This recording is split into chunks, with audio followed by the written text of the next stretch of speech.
Welcome back to my EvE Online Tips for New Players series.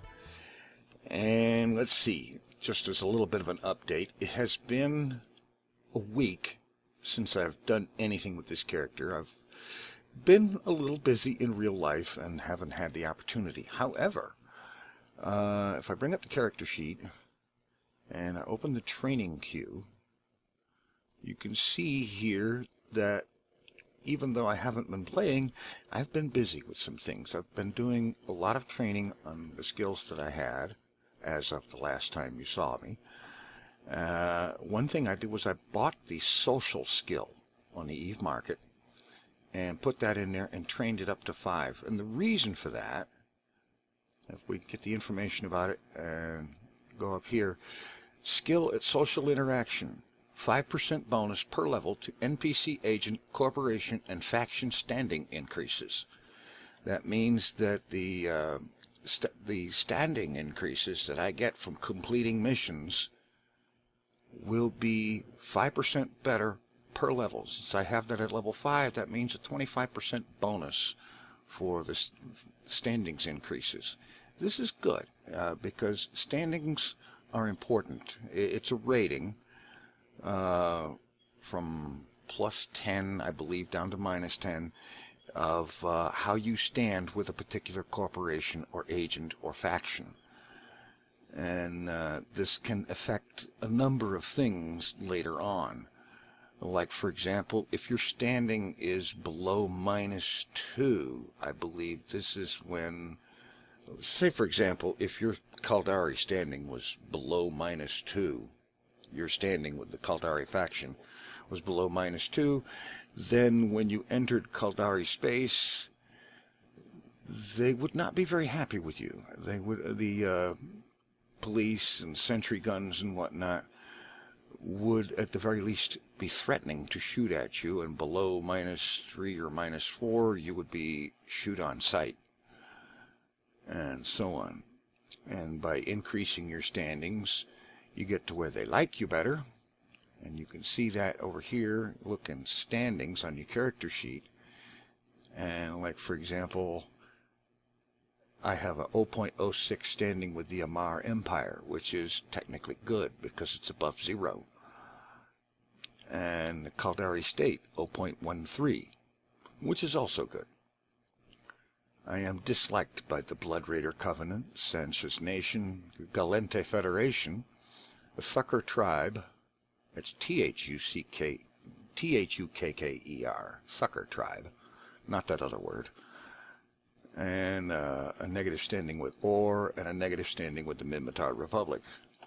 Also scrolling down, I have a positive standing, 0.83, with the School of Applied Knowledge, which is my corporation, so that makes sense. And I have a good standing of 2.62 with this unpronounceable person with whom I did the exploration missions, and a 2.6 standing with Aura, and so on. So that is that.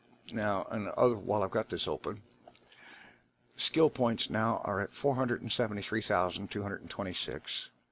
Clone grade is Alpha, which means it will hold 900,000, and that's what I want to talk about this time around.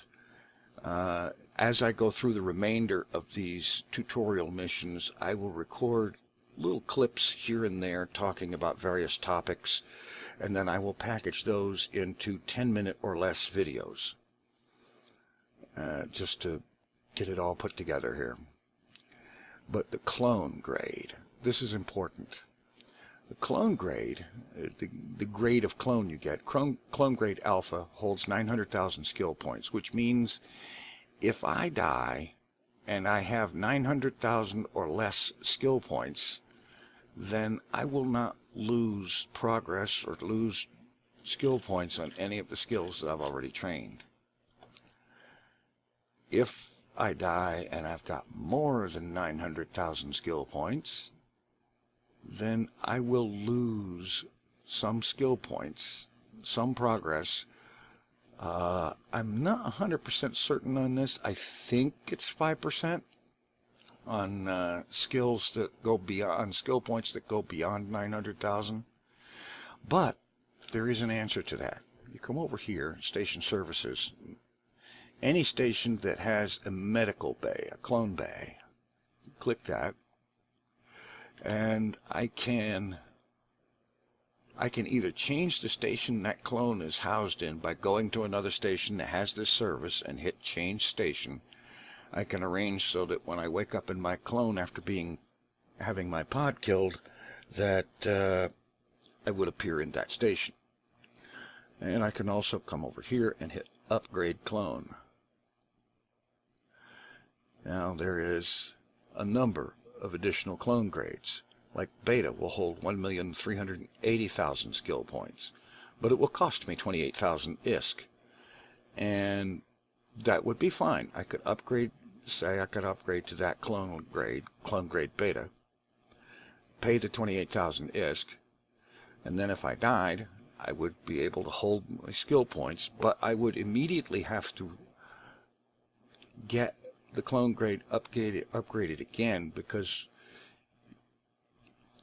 when you die, you end up in your upgraded clone, but then you have to upgrade your clone again, because the one that you are furnished with by default will be the clone grade alpha. So you'll want to upgrade the clone every time you die. It's 28,000 ISK is not that big a deal. I mean, right now I've got that doesn't seem to want to come up. It looks like it may be in the process of crash. Oh, wait a minute, I gotta close this. All right, but I've got several 100,000 ISK right now, and so 28,000 ISK is no big deal. You get up to where you've got, say, 450,000 skill points 450 million skill points that you want to keep. Then it means every time you die, it's going to cost you 105 million ISK to upgrade your clone. Of course, that's going to take a while to get to that high. I think my other character currently has a clone grade Z. Holds 32,800,000 skill points, and it costs 2,093,000 ISK every time I die, or he dies. Okay, we'll go ahead and cancel here, and I'm going to close that. Yeah, that's right. Okay, 656,000 ISK, and that's as of the 9th of August, when I was last doing the exploration missions. And since then, because I couldn't devote enough time to getting on here to do anything with this, then what I did do is I would get on for a few minutes every once in a while, just simply to update the skill queue. And as you can see here, I've got this one skill, Social, at 5. I've got Shield Operation at level 4. And all the rest of these are at level 3, with Gunnery currently training for level 5. And that's important. You always want to have skills training. If you're not going to be able to log on for a few days, you find a skill that, say for example, if I couldn't log on for a couple of days even to quickly touch this, I would take like Astronometrics here and drop it over there, so that if nothing else, 2 days and 14 hours would be covered by training that skill, and so on. So that's important to always have skills training. Now, speaking of skills, we go ahead and close that, bring up the inventory. There's a couple of skills here that was granted somewhere during the last little bit, during the last session with the exploration. We've got hacking, which is 10% virus coherence per level for breaking into guarded computer systems for the use of data analyzer modules.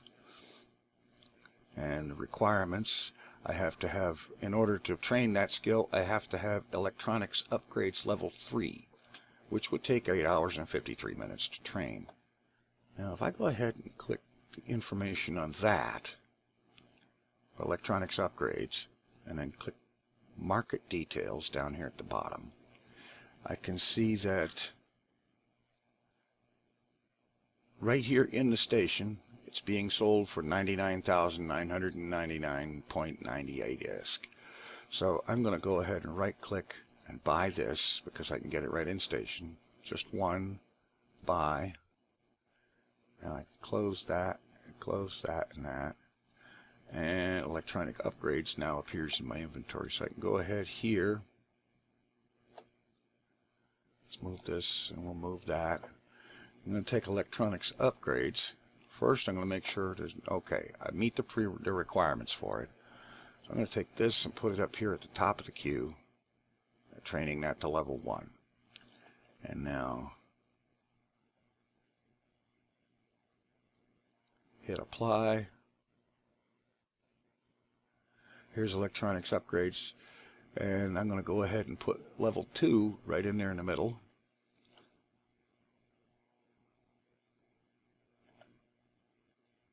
And then I'm going to put level 3 right in there like that.